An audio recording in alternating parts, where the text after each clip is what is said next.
दोस्तों, इंडिया महागठबंधन के तमाम नेता यही कह रहे हैं कि हम हैं पीएम पद के लिए सबसे बेहतरीन नेता। लेकिन दोस्तों, यहाँ प्रश्न ये उठता है कि तमाम लोग अगर प्रधानमंत्री ही बन जाएंगे तो फिर इस गठबंधन के तहत जो देश का विकास होना होगा वो कैसे होगा। ये लोग तो आपस में ही लड़ते रहेंगे। ये कहेंगे कि हम प्रधानमंत्री बनेंगे, नीतीश जी कहेंगे हम बनेंगे, राहुल जी कहेंगे हम बनेंगे, ममता बनर्जी कहेंगे हम बनेंगे, केजरीवाल कहेंगे हम बनेंगे और अखिलेश यादव कहेंगे हम बनेंगे। दोस्तों, आज के इस वीडियो में विशेष तौर पर बात करने वाले हैं कि आखिर इंडिया महागठबंधन के कौन योग्य नेता बन सकते हैं और कौन पीएम के लिए मुयन होंगे, क्योंकि तमाम लोगों का राय जो है दिया गया है कि कौन पीएम बन सकता है इंडिया महागठबंधन के। लेकिन दोस्तों, इससे पहले ये भी बात आती है कि बीजेपी पर जो आरोप लगाया जा रहा है कि बीजेपी सिर्फ मात्र एक चेहरा है जिसमें मोदी जी आते हैं और वही प्रधानमंत्री पद के लिए सिर्फ दावेदारी है। तो बात ये उठती है कि उधर एक पार्टी है सिर्फ तो विकास हो रही है, और जब इंडिया महागठबंधन के तमाम पार्टियां एक बार मिल करके और तमाम इलेक्शन लड़ने के बाद जब अगर जीत हासिल भी कर लेते हैं तो सिर्फ ये लोग आपस में ही लड़ते रहेंगे कि हम प्रधानमंत्री बनेंगे तो हम प्रधानमंत्री बनेंगे। दोस्तों, लोकसभा चुनाव 2024 में बीजेपी नेता केंद्र की नरेंद्र मोदी सरकार से मुकाबला करने के लिए 26 रणनीतियां पार्टियों के गठबंधन इंडिया की तीसरी और अहम बैठक मुंबई में होने वाली है, जिसमें तमाम लोग शामिल होंगे। 31 अगस्त और 1 सितंबर को होने वाली इस बैठक से पहले इंडिया गठबंधन के प्रधानमंत्री पद के चेहरे की चर्चा जोरों से शुरू हो चुकी है। इंडिया अलायंस में शामिल 3 अहम पार्टियां कांग्रेस, शिवसेना और एनएसपी माम जो वाले महाविकास अखाड़ी गठबंधन के नेताओं ने बुधवार को पीएम चेहरे को लेकर के तंज कसते हुए कहा कि हमारे पास तो कई चेहरे हैं, बीजेपी में सिर्फ एक चेहरा है। वही बात यहाँ पर दोस्तों आती है कि अगर कई चेहरे हैं तो फिर किसे प्रधानमंत्री बनाया जाएगा, और अगर जिस व्यक्ति को प्रधानमंत्री बनाया जाए उस व्यक्ति से दूसरा व्यक्ति खुश नहीं होगा तो ये गठबंधन चलने वाला नहीं है। इंडिया अलायंस के पीएम चेहरे के लिए 6 नामों की चर्चा उनकी पार्टियों के नेताओं की ओर से आए बयानों पर जोर पकड़ चुकी है। इनमें कांग्रेस नेता राहुल गांधी है, पश्चिम बंगाल के मुख्यमंत्री ममता बनर्जी है और दिल्ली के मुख्यमंत्री आम आदमी पार्टी के जो पार्टी के राष्ट्रीय संयोजक है अरविंद केजरीवाल है, और शिवसेना प्रमुख उद्धव ठाकरे है और समाजवादी पार्टी के प्रमुख अखिलेश यादव है। इन तमाम लोगों के नाम शामिल किए गए हैं। हालांकि इनमें से ज्यादातर पार्टियों के शीर्ष नेतृत्व ने पीएम चेहरे की दावेदारी से फिलहाल इनकार किया है। उनका कहना है कि देश लोकतंत्र और संविधान को बचाने के लिए एकजुट हुए हैं और विचारधारा भले ही अलग अलग हो लेकिन सबका उद्देश्य एक है। हाल में आज तक को दिए गए इंटरव्यू में राजस्थान के मुख्यमंत्री अशोक गहलोत ने कहा कि राहुल गांधी कांग्रेस पार्टी का चेहरा है, वह पार्टी के पीएम उम्मीदवार है। उन्होंने जोर देकर के कहा कि राहुल गांधी कांग्रेस पार्टी के पीएम उम्मीदवार थे और रहेंगे। उन्होंने यह भी कहा कि सभी पार्टियों के आपस में विचार विमर्श के बाद ही इंडिया गठबंधन बना है।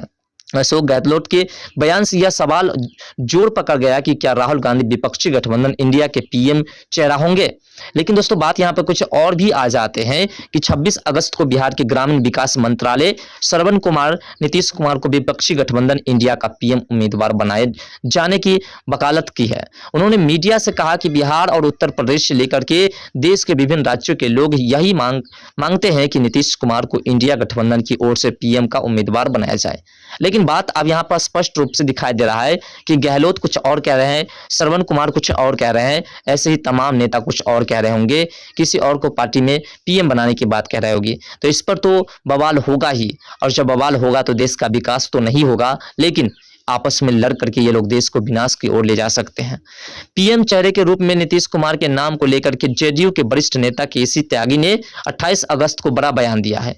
उन्होंने कहा कि नीतीश कुमार प्रधानमंत्री पद की सारी योग्यताएं रखते हैं, वो किसी भी बड़े से बड़े पद के लिए योग्य हैं, लेकिन मुंबई बैठक से पहले हम कोई ऐसा व्यवस्था नहीं देना चाहते हैं जो इस गठबंधन के लिए हानिकारक हो। देखिए, इन लोगों के मन में भी ख्याल आ रहा है कि हो सकता है कि यह हानिकारक बातें हो जाए, क्योंकि जितने लोगों का नाम इसमें शामिल हो रहा है इसमें से कुछ लोग के मन में तो लड्डुआं फूट रहे होंगे कि हमें पीएम बनाया जाएगा, और इसको लेकर के बवाल होना ही है।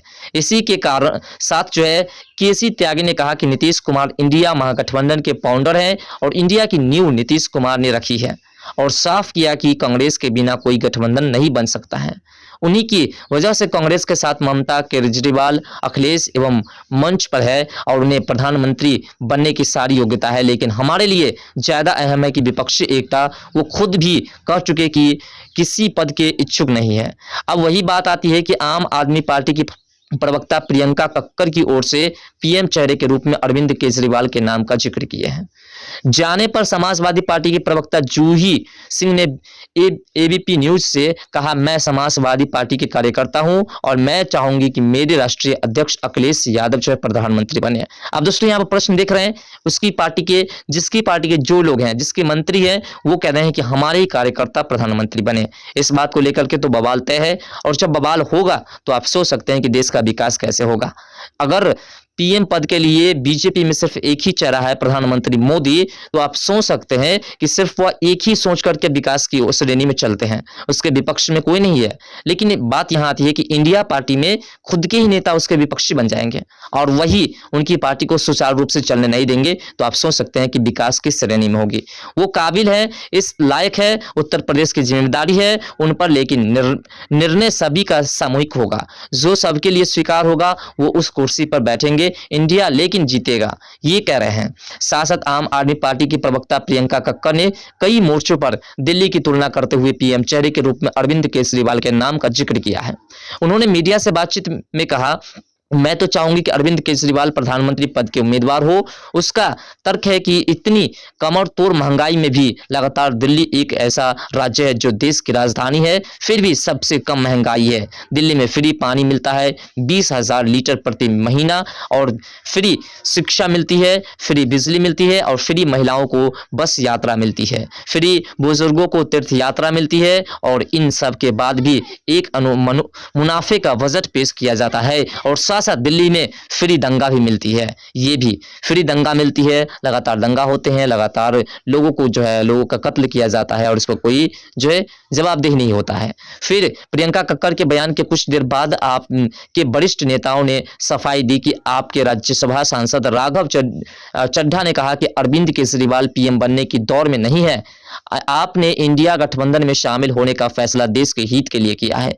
उन्होंने कहा कि क्या बीजेपी में पीएम मोदी के अलावा कोई ऐसा चेहरा है, क्या बीजेपी में कोई है जो कह सके कि हम चाहते हैं कि नितिन गडकरी, योगी आदित्यनाथ या चिराग पासवान की पार्टी या एनडीए के किसी अन्य घटक दल से कोई प्रधानमंत्री बने। अब यहाँ प्रश्न उठता है कि अगर एक पार्टी बीजेपी में कोई भी व्यक्ति नहीं चाहता है कि प्रधानमंत्री मोदी के अलावा कोई पीएम बने, तो ये एक बेहतरीन बात है।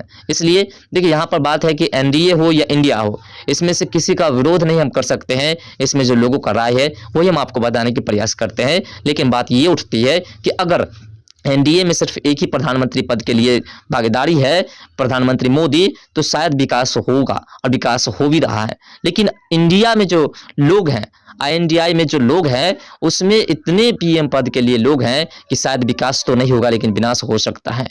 कुछ पार्टियों के नेता पीएम पद को लेकर के बयान दे रहे हैं कि इस पर शिवसेना नेता प्रियंका चतुर्वेदी से जब सवाल किया गया तो उन्होंने कहा कि उनके लीडर पीएम उम्मीदवार बने और टीवी 9 से बातचीत में प्रियंका चतुर्वेदी ने कहा, आप मुझसे पूछेंगे, मैं कहूंगी मेरे लीडर बने। लेकिन यहाँ बात आती है कि लीडरशिप ऐसे नहीं होगी, पहले ही मैंने जैसा कहा, जनता की बात होगी और जनता का विश्वास जीतेंगे और जनता जनार्दन निर्णय लेगी कि प्रधानमंत्री कौन बनेगा।